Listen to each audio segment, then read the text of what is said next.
네, 성도 여러분 안녕하십니까? 특별히 아름다운 찬양으로 또 하나님께 영광도 올려주시고 우리에게 감동 주신 찬양대 감사드립니다. 우리 박지철 장로님 지휘를 보면 또 김주선 일사님과는 또 이렇게 느낌이 달라요. 아주 또 색다른 감동으로 우리에게 또 이렇게 아름다움을 전해주셔서 감사를 드립니다. 오늘은 예수님 이야기 10번째인데요.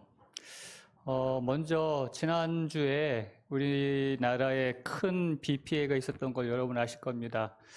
뭐 100몇 년 만에 뭐 비가 내렸다는 이야기도 있고 해서 수도권과 또 강원도 지역에 많은 피해가 있었고, 특별히 또 우리 교회의 또 성도님 가운데서도 피해를 입은 분들이 계십니다.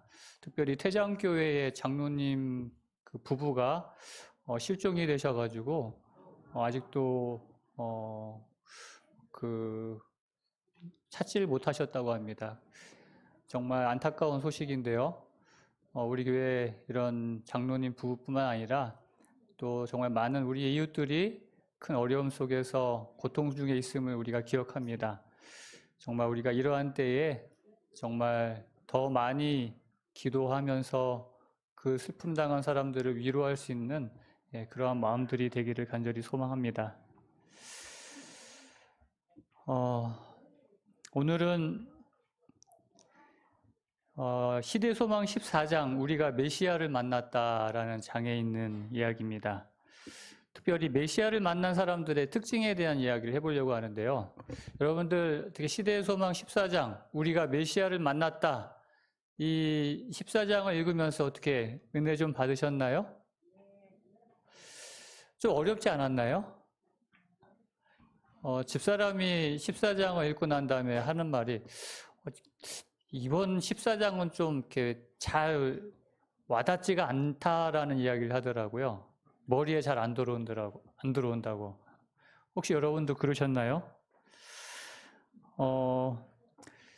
저 역시 조금 어렵다는 느낌을 좀 받았어요. 물론 이제 이렇게 부분 이렇게 감동과 은혜가 있는데 전체적으로 좀 어떻게 이것을 또 설교를 해야 되나 고민을 많이 했습니다. 근데 저는 제목이 우리가 메시아를 만났다지 않습니까? 그러니까 여기에 메시아를 만난 사람들에게 주목하게 되었어요. 우리 14장에 보면은 메시아를 만난 그 5사람의 이름이 나옵니다. 그러니까 여기는 이제 아직 예수님의 그 사역 초기, 이제 막 예수님의 사역이 시작하려는 그때 예수님께서 메시아이심을 받아들이고 믿고 만난 그런 5사람의 이름이 나와요. 침례 요한, 그리고 사도 요한, 안드레, 빌리, 나다나엘. 저는 오늘 이 예수님을 만난 사람들, 우리가 메시아를 만났다라고 외쳤던 이 사람들에 대하여 좀 주목해 보려고 합니다. 먼저 침례 요한입니다. 우리가 아시는 바처럼 침례 요한은 이 당시 정말 이 사람이 메시아가 아닐까 하는 그러한 사람들의 관심을 받았던 사람이에요. 그래서 당시에 굉장한 이 이스라엘이라는 나라에 정말 굉장한 흥분과 또 아주 집중을 일으킨 사람이었습니다. 그 말라기 선지자, 구약의 말라기 선지자 이후로 400년 동안 이스라엘에 선지자가 없었어요. 그런데 지금 이 이스라엘 백성들이 말로만 듣던 그 선지자, 혹은 메시아, 혹은 엘리야, 혹은 모세? 이렇게 궁금증을 자아내는 한 특별한 사람을 만나게 된 것이에요. 온 이스라엘이 이 광야에서 기이한 옷을 입고 외치는 이 사람을 보면서 정말 이 뉴스가 되니까 그 영향력이 너무 커져 버리니까 이 이스라엘을 지도하는 사내들인에서 이것을 그냥 보고만 있을 수가 없게 되었습니다. 어떻게든지 이 사람에 대하여 이 사람이 어떤 사람인가, 받아들이든지 아니면 거절하든지 어떤 선택을 해야 될 그러한 이제 때가 된 것이었어요. 그래서 조사단을 파견하게 됩니다. 대표단을 파견해서 과연 이 침례 요한이 어떤 사람인가? 그래서 요한복음 1장 19절부터 보면은 이 산헤드린에서 파견된 대표단과 이 침례 요한과의 주고받는 이야기가 나옵니다. 먼저 그 이야기를 한번 보겠습니다. 19절, 유대인들이 예루살렘에서 제사장들과 레위인들을 요한에게 보내어, 이 유대인들이 바로 그 산헤드린입니다. 그래서 제사장들과 레위인들로 구성된 대표단, 조사단을 파견해서 묻습니다. 네가 누구냐? 물을 때에 요한의 증언이 이러하니라. 요한이 하는 말이 나는 그리스도가 아니라. 이 조사단이 첫 번째 물었던 건 바로 이것이에요. 네가 메시아냐? 이 메시아가 구약은 메시아고요. 신약은 똑같은 헬라어로 그리스도입니다. 같은 말이에요. 네가 메시아냐? 네가 그리스도냐? 그때 침례 요한이 뭐라고요? 나는 그리스도가 아니라. 또 묻습니다. 또 묻되 그러면 누구냐? 네가 엘리야냐? 구약 성경에서 다시 올 그 엘리야 선지자가 예언되어 있기 때문에 네가 그 엘리야냐고 묻는 겁니다. 이르되 아니라. 또 묻되 네가 그 선지자냐? 그 선지자라는 것은 모세가 이야기했던, 그러니까 이 이스라엘 백성들은 모세가 죽었던 모세가 다시 살아나서 다시 올 걸로 그렇게 믿고 있었습니다. 그랬던 이 이스라엘 백성에게 있어서 그 선지자, 바로 네가 그 다시 살아난 모세냐? 라고 묻는 것이에요. 대답하되 아니라. 또 묻습니다. 누구냐? 우리를 보낸 이들에게 대답하게 하라. 그러니까 자기들을 보낸 그 산헤드린에게 대답할 수 있도록 네가 누구인지 알게 하라는 것입니다. 너는 네게 대하여 무엇이라 하느냐? 이르되 나는 선지자 이사야의 말과 같이 주의 길을 곱게 하라고 광야에서 외치는 자의 소리로라 하니라. 당시에 이 침례 요한의 인기는 정말 굉장히 열광적이었어요. 이 조사단이 물었던 것처럼 많은 사람들이 이 침례 요한을 혹시 이 사람이 메시아가 아닐까? 혹은 오리라 했던 그 엘리야 선지자가 아닐까? 혹은 다시 살아나리라고 했던 그 모세가 아닐까? 혹은 다른 그 어떤 선지자가 아닐까? 그 흥분된 감정으로 그를 보기 위하여 사람들이 구름대처럼 몰려들어왔어요. 이 엘리야에 대하여 모르는 사람이 없었다는 것입니다.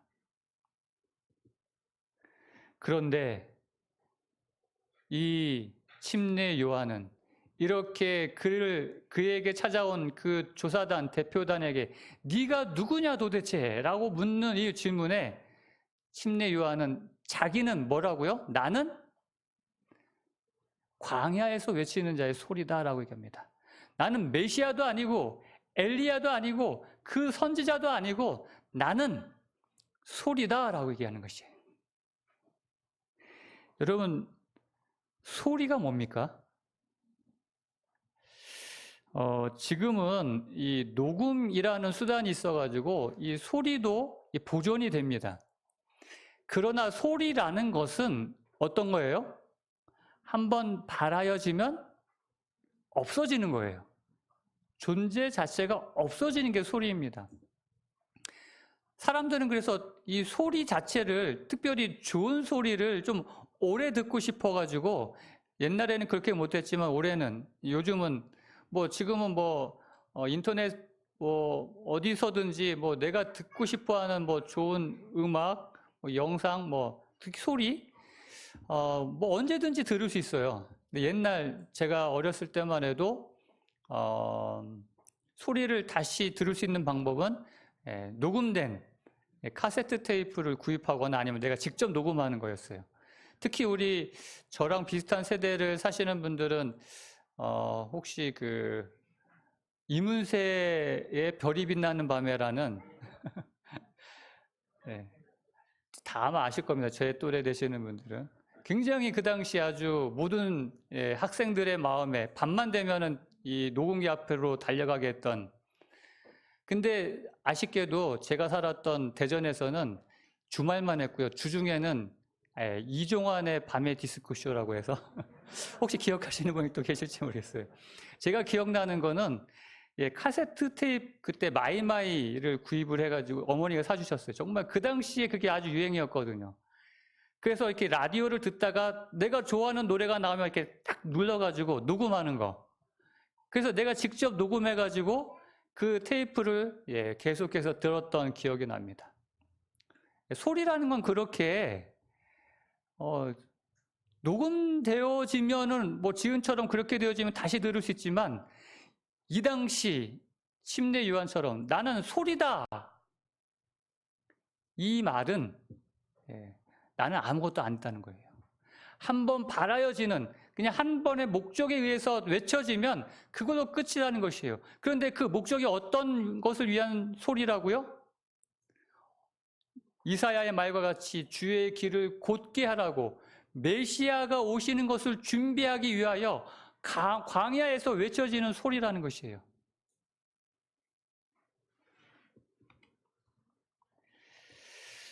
사람은 누구나 주목받고 싶어 해요. 자기를 드러내기를 좋아하죠.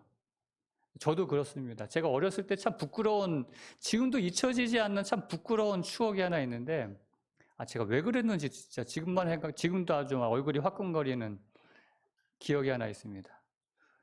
초등학교가 아니라 국민학교 2학년 때, 제가 시험에서 99점을 받았어요. 딱 한 문제 틀렸는데, 성경 시험에서 한 문제 틀렸어요. 엘리사였는데 엘리야라고 적어가지고 그래서 99점이었어요. 얼마나 자랑스럽습니까? 그래서 성적표를 그냥 당당하게 엄마한테 딱 엄마 99점 받았어 이러면서 칭찬받고 엄마 친구가 놀러 오셨는데 저는 당연히 우리 엄마가 우리 아들 이번 시험에서 99점 맞았어 하고 이렇게 자랑하실 줄 알았는데 가만히 있는 거예요. 딴 얘기만 잔뜩 하시고 아무리 기다려봐도 그 소리를 안 하시는 거예요. 그래가지고 이렇게 주위를 맴돌다가 제가 성적표를 이렇게 딱 어머니 옆에다 뚝 떨어뜨리고 갔어요. 그래서 이제 그것을 보면서 이제 우리 이게 뭐지 하면서 이제 그 얘기 나오면서 이제 그 얘기하면서 얼마나 부끄러운지 지금 생각하면은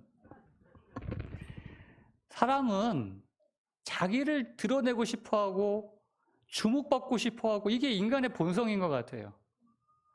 그런데 이 침례 요한은요, 내가 메시아다라는 말은 아니더라도 그래 내가 선지자다 요 말만 했어도요 대단한 정말 이 이스라엘에서 정말 대단한 집중과 관심을 받을 수 있었던 것이에요. 그러나 그렇게 하지 않았어요. 나는 아무것도 아니다. 나는 그냥 소리다. 그 다음에 또 마지막 5번째 질문을 합니다. 또 물어 이르되 네가 만일 그리스도도 아니요 엘리야도 아니요 그 선지자도 아닐진데 어찌하여 침례를 베푸느냐? 요한이 대답하되 나는 물로 침례를 베풀거니와 너희 가운데 너희가 알지 못하는 한 사람이 섰으니 곧 내 뒤에 오시는 그이라. 나는 그의 신발끈을 풀기도 감당하지 못하겠노라. 지금 이 침례 요한은 끊임없이 자기에게 향하는 그 시선과 집중을 누구에게로요? 예수님에게로 지금 끊임없이 그것을 돌리고 있는 것이에요. 나는 아무것도 아니야. 나는 그분에 비하면 그분의 신발끈을 풀기도 감당하지 못하는 사람이야. 오로지 예수님에게로만 사람들의 시선을 집중시키는 삶을 살았다는 것이죠. 그렇게 소리로 살았던, 비록 한 번 뱉어지면 사라지는 그런 소리로 살았던 침례 요한이었지만 주님을 나타내는 소리로 살았기 때문에 그 침례 요한은 메시아를 만났고요. 결국 영원히 잊혀지지 않는 소리로서 오늘 우리에게까지 남아있는 것입니다. 오늘 저와 여러분들도 이런 소리가 되길 원합니다. 오직 예수님만을 드러내는, 예수님만을 바라보게 하는 그런 소리로서 살아감으로 우리들도 침례 요한처럼 메시아를 만나고 영원히 기억될 그러한 사람들이 되시기를 주님의 이름으로 축복합니다. 이처럼 자신을 감추고 살았던 그 침례 요한의 삶은 그의 제자들에게 굉장한 감동을 주었어요. 인상을 주었습니다.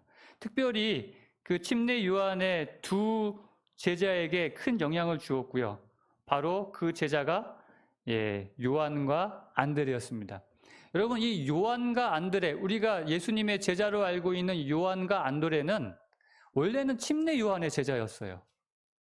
침례 요한의 제자였다가 침례 요한이 예수님을 소개하는 것을 듣고 예수님에게로 가서 예수님의 제자가 된 것이죠. 그 이야기를 요한복음 1장 35절, 37절에는 이렇게 기록하고 있습니다. 또 이튿날 요한이 자기 제자 중 두 사람과 함께 섰다가 예수께서 거니심을 보고 말하되 보라 하나님의 어린 양이로다. 두 제자가 그의 말을 듣고 예수를 따르거늘. 이 두 제자가 바로 요한과 안드레라는 것이죠. 그래서 시대소망은 이 이야기에 대해서 이렇게 기록하고 있습니다. 그들은 요한을 떠나서 예수를 찾으러 갔다. 둘 중에 하나는 시몬의 형제 아들 안드레였고 다른 하나는 전도자 요한이었다. 이들은 그리스도의 최초의 제자들이었다. 예수님의 최초의 제자 두 사람, 바로 요한 그리고 안드레였다는 것이죠. 이렇게 예수 그리스도의 정말 최초의 제자가 된 이 영광스러운 이 타이틀을 얻게 된 이 요한, 침례 요한과 구분하기 위해서 우리는 사도 요한이라고 하죠. 이 사도 요한과 안드레는 도대체 무엇이 이들로 하여금 이렇게 예수님의 최초의 제자가 되게 했을까? 그것을 이렇게 시도의 소망은 기록하고 있습니다. 요한과 안드레가 제사장들과 관원들의 불신의 정신을 갖고 있었더라면 예수의 발 아래서 배우는 자들이 될 수 없었을 것이다. 그들은 침례 요한이 전도할 때에 성령의 부르심에 반응하였다. 그들은 이제 하늘의 교사의 음성을 알아보았다. 그들의 이전의 삶 속에서도 여전히 그들은 성령 하나님께서 그들의 마음 속에서 역사하실 때 언제나 그 성령 하나님의 음성에 반응하는 사람들이었다는 것입니다. 그 성령 하나님의 음성을 알고 반응함으로 침례 요한의 그 음성에 반응하여 그 침례 요한의 제자가 되었고, 이제는 예수 그리스도의 음성에 반응하여 예수 그리스도의 제자가 된 것입니다. 이 안드레와 요한은 그들의 마음이 성령의 음성에 열려 있는 사람들이었다는 것이에요. 그들의 삶이. 여러분, 이렇게 예수님을 만난 사람들과 여기 나오는 그 제사장과 관원들처럼 정말 불신의 정신으로 가득 차가지고 예수님을 만나지 못한, 받아들이지 못한 이 사람들의 차이점에 대하여 시대소망은 이렇게 이야기합니다. 믿음으로 보이지 않는 하나님을 바라본 적이 없는 눈, 그러한 눈은 하나님의 영광의 계시를 보지 못하였으며 그의 음성에 귀를 기울인 적이 없는 귀는 그 증언의 말씀을 듣지 못하였다. 평상시에 믿음으로 이 보이지 않는 하나님을 바라보지 못한다면, 평상시 이 믿음으로 그 주님의 음성, 그 성령 하나님의 음성에 귀를 기울이지 못한다면 예수님이 나타나셔도 보지 못하고 듣지 못한다는 것이에요. 지금도 마찬가지라는 것입니다. 우리가 믿음으로 보이지 않는 그 하나님을, 성령 하나님의 그 역사를 통하여 우리가 평상시 늘 우리가 바라보아야지만이, 그 음성에 귀를 기울여야지만이 메시아를 우리가 어떻게 해요? 만날 수 있고 경험할 수 있고.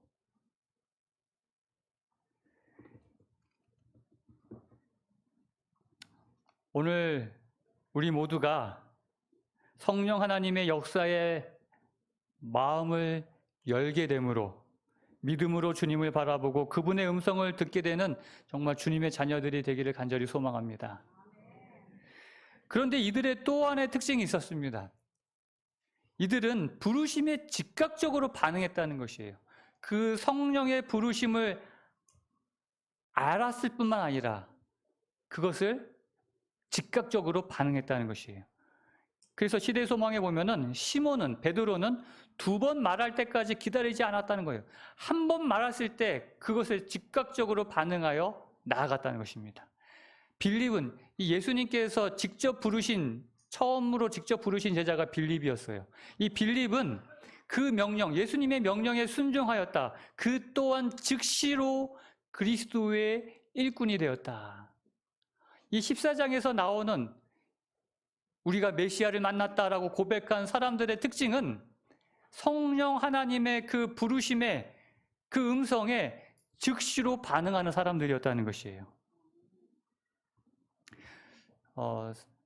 미루기를 좋아하는 사람들이 있어요. 저도 좀 그런 성격 중에 하나인데 고치려고 노력을 많이 하고 있습니다. 여러분은 어떠신가요?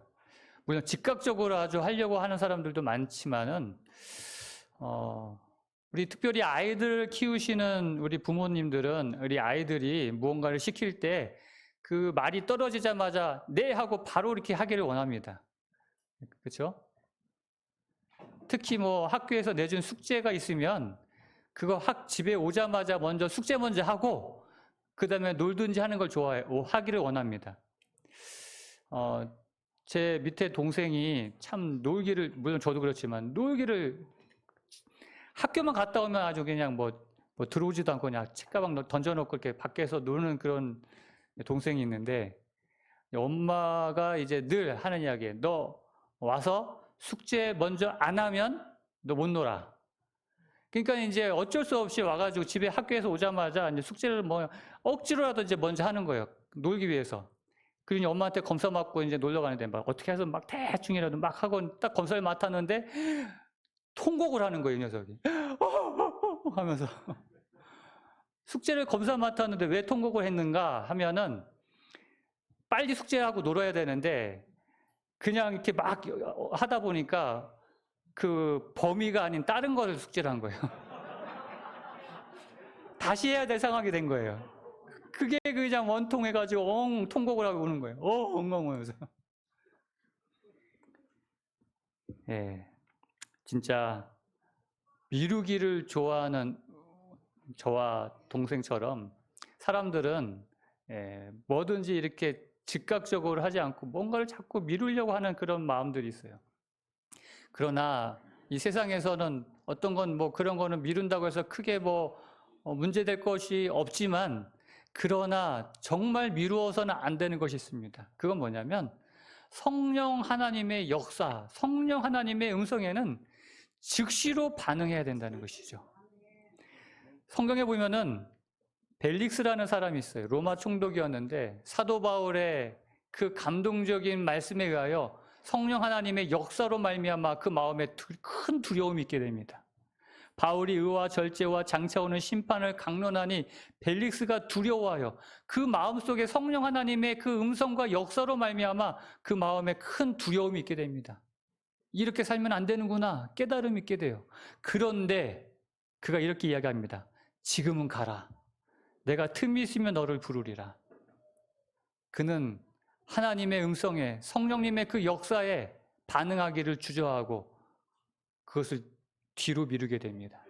결국 벨릭스는 더 이상 구원의 기회를 잃어버리고 영원한 어둠 속에 빠지게 되는 것이죠. 오늘 저와 여러분들은 혹시 성령 하나님의 음성에 미루진 않습니까? 즉각적으로 반응하시게 되기를 간절히 바랍니다. 우리는 이렇게 살아야 합니다. 왜냐하면 성령의 음성대로 살아가는 사람이 남은 무리이며 끝까지 그 사람이 구원받을 사람이라는 것을 우리는 알기 때문입니다. 메시아를 만난 사람들의 또 다른 특징은 이 사람들은 하나님을 안다는 것이에요. 사람으로 하여금 하늘에서 오는 지혜를 받을 수 있게 만드는 것은 회개와 믿음과 사랑이다. 사랑으로 역사하는 믿음이 지식의 열쇠이며 사랑하는 자마다 하나님을 안다. 분명한 증언의 말씀은 자신의 죄를 깨닫고 회개하는 자가 하나님을 보고 구원을 얻는다는 것이죠. 그런데 여기 덧붙여 사랑으로 역사하는 믿음을 가진 사람들이 하나님을 알게 될 것이라고 말씀하십니다. 특별히 여기 요한일서 4장 7절에 있는 말씀, 사랑하는 자마다 하나님을 안다는 것이에요. 하나님을 알게 되고, 그래서 어떻게 돼요? 여기 요한일서 4장 7절에 있는 말씀을, 전체적인 있는 말씀을 보면은요, 사랑하는 자들아 우리가 서로 사랑하자. 사랑은 하나님께 속한 것이니 사랑하는 자마다 하나님으로부터 나서 하나님을 알고, 이렇게 하나님을 알면 요한일서 4장 16절에 우리가 하나님을 알고 믿었노니 하는 것처럼 하나님을 믿게 되고 보게 되고 만나게 되고 구원의 백성이 되는 것이죠. 이것이 왜 중요한 것인가? 성령을 통하여 이 진정한 하나님의 사랑을 깨닫는 사람만이 그 성령의 인도하심 속에서 하나님을 볼 수 있기 때문에 그래요. 그리고 이렇게 하나님을 아는, 이렇게 그 사랑 안에서 하나님을 아는 사람들에게 나타나는 특징이 바로 그 사랑, 하나님께 받은 이 사랑을 전하게 된다는 것이에요.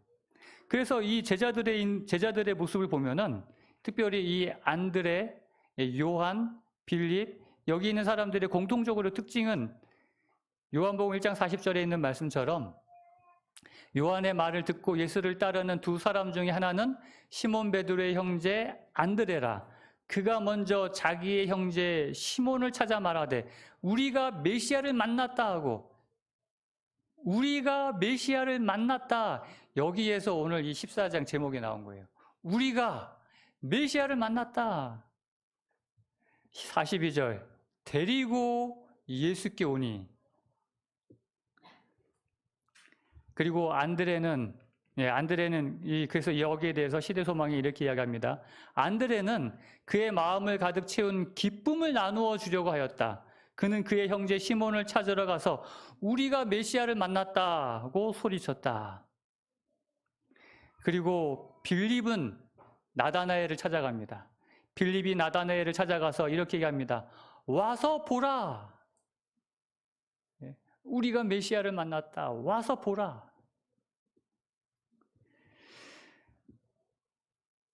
이렇게 자기의 마음 가운데 메시아를 만난 사람은 그 사랑의 마음을 가지고 그것을 사랑하는 사람에게 나누기를 원한다는 것, 이것이 예수님을 만난 사람들의 공통적으로 나타나는 특징이라는 것이죠. 왜 그런가? 고린도후서 5장 14절에 있는 말씀처럼 그리스도의 사랑이, 우리의 마음 가운데 경험되어진 그 사랑이 바로 우리로 가만히 있을 수 없게 만든다는 것이에요. 우리로 하여금 그것을 전하도록, 나누도록 강권한다는 것이죠. 우리가 메시아를 만났다.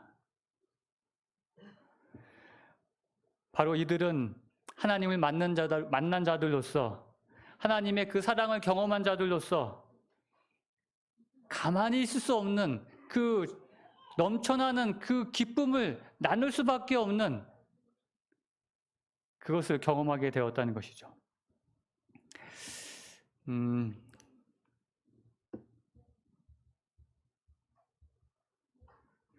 마지막으로 제가 영상을 하나 좀 보여드리려고 합니다. 처음에 시작할 때 말씀드렸던 것처럼 그 8월 8일 월요일에 수도권에 많은 비가 내렸습니다.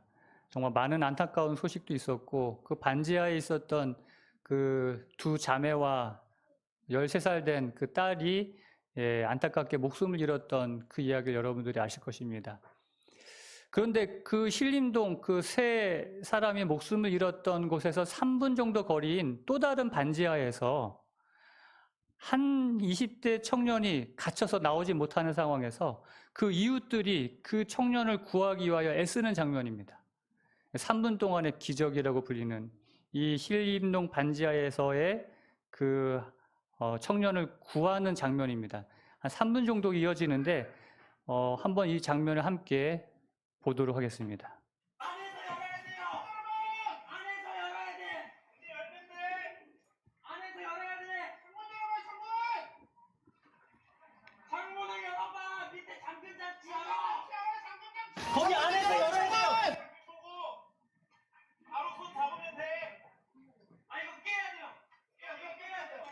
지금 물이 거의 다 차가지고 정말 시간이 얼마 남지 않은 위급한 상황입니다.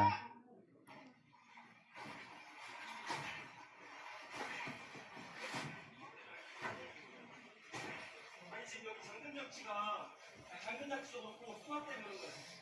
아니 이거 차에 가면 그 망치 깨는 거 있잖아요. 차문에 가면 그 창문 깨는 거 있어요. 그것 좀 갖다 줘요. 기다려.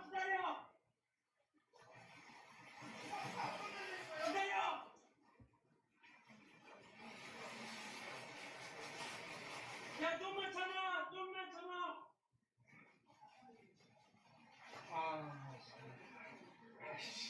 이거 깨야 돼. 차문 열리는 거 없어요? 차문? 아니 빨리 그 공기 빼다 말라면 공기를 깨야 공기 빼다 말자.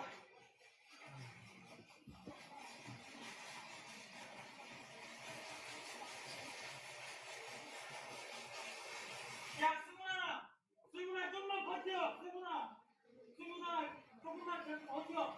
침착하게 있어. 좀만 기다려. 공기.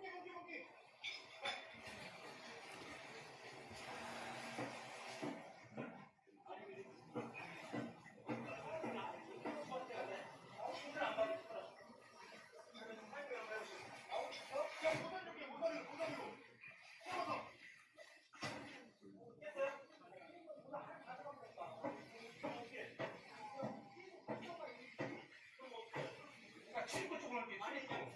출입구는 지금 거기로 가고 지금 망치 너무 많아가지고.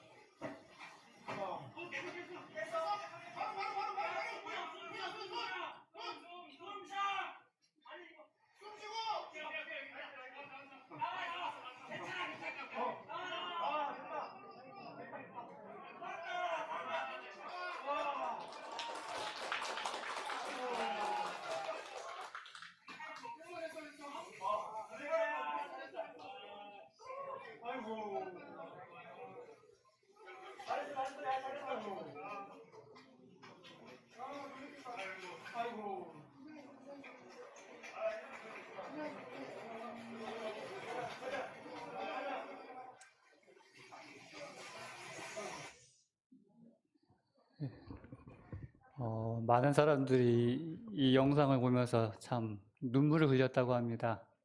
정말 그 한 사람을 살리기 위해서 그 수많은 사람들이 달려 들어가지고 정말 어떻게 해서라도 그 사람을 살리기 위해서, 그리고 끝끝내 살려냈을 때, 건져냈을 때 그 외치는 소리 여러분 혹시 들었습니까? 살았다. 내가 살았다는 게 아니라 정말 그 사람이 살았다는 것에 대해서 감격에 겨워가지고 정말 부둥켜 안고 그렇게 기뻐하는 모습을 보면서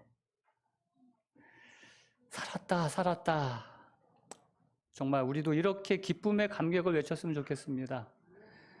예수님을 믿어 정말 우리가 메시아를 만났다, 그 감격의 기쁨에 겨워서 외치는 그것도 좋지만, 예수님을 만난 그 기쁨을, 그 감격을, 그 구원을 정말 내가 사랑하는 사람들에게, 아직도 저 세상에서, 저 어둠 속에서 정말 차오르는 그 죄악의 홍수에서 혼자 힘으로 나올 수 없어서 그렇게 발버둥 치는 사람들에게 예수님을 전함으로 살았다 그렇게 함께 기뻐하는 그 외침을 외친다면 얼마나 좋을까요? 사랑하는 성도 여러분, 우리가 메시아를 만났다, 이것이 침례 요한, 안드레, 요한, 빌립, 나다나엘의 외침뿐만 아니라 오늘 저와 여러분들의 외침이 되기를 간절히 소망합니다. 우리가 메시아를 만났다, 그 기쁨에 감격하여 그 기쁨을 혼자만 가지고 있을 수 없어서 이 세상을 향하여 나아가는, 그래서 구원받은 사람들과 함께 기뻐하는 저와 여러분 되시기를 간절히 바라면서 오늘 말씀을 마치겠습니다. 하나님 아버지, 우리가 메시아를 만났다 그렇게 고백했던 그들처럼 오늘 우리도 메시아를 만났다 고백할 수 있도록 도와주시옵소서. 그래서 그 만난 예수님, 그 사랑의 주님을 그 기쁨을 나 혼자 간직하는 것이 아니라 우리의 주변에 사랑하는 이웃들, 가족들에게 함께 전함으로 기뻐할 수 있는 우리 모두가 되게 하여 주시옵소서. 이제는 우리 하나님의 그 크신 사랑과 주님의 놀라운 은혜와 성령 하나님의 교통하심이 주의 모든 자녀들과 우리 사랑하는 가족들에게 이제로부터 영원토록 함께하여 주시옵기를 예수 그리스도의 이름으로 간절히 축원하옵나이다. 아멘.